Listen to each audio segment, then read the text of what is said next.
On freedom. I've spent a lot of time through my life wondering what freedom is and what we should do about it. I think I must have thought about it obviously as a child. Was I free to go out and play? Was I free to take this money from my grandmother and so on? But it's really obviously later in school and then at university when I started to study political philosophy and heard the great cry of the French Revolution, liberté, and so on. And one of the breakthroughs in thinking about it was reading an essay by the political philosopher Isaiah Berlin, Two Concepts of Liberty, because liberty and freedom obviously are closely connected.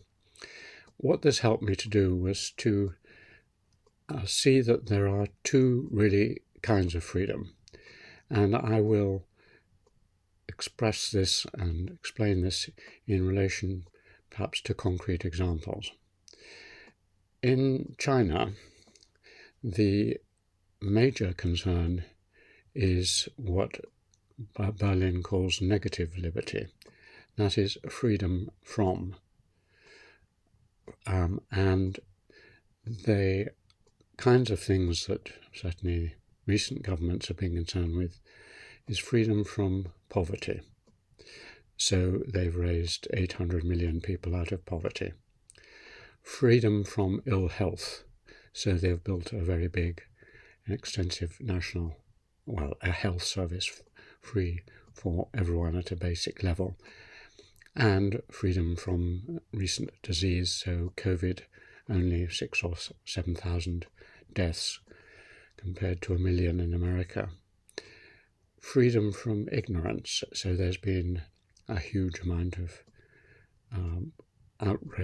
outreach of schools to remote areas and beefing up the universities and so on.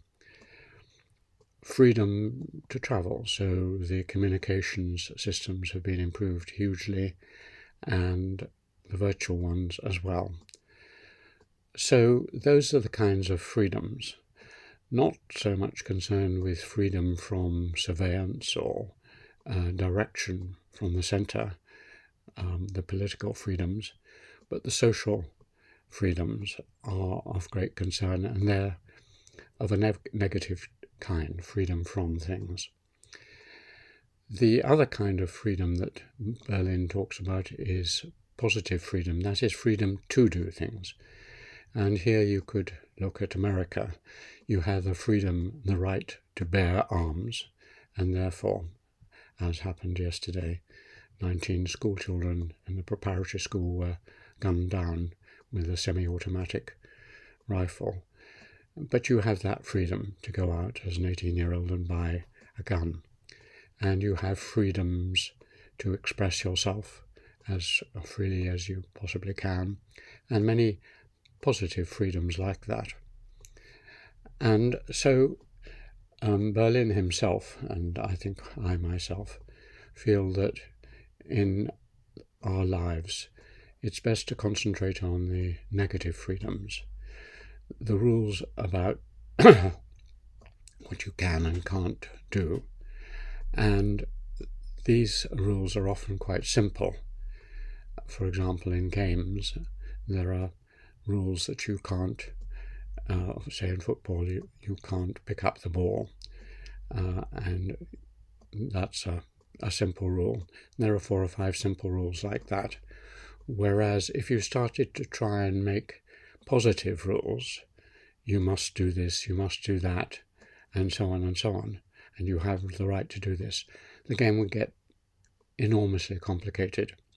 So I find that this kind of distinction allows me to show some preference towards negative freedoms, and to see a world in which, within responsibility and within constraint, we can be as free as any animal can be free in this troubled world.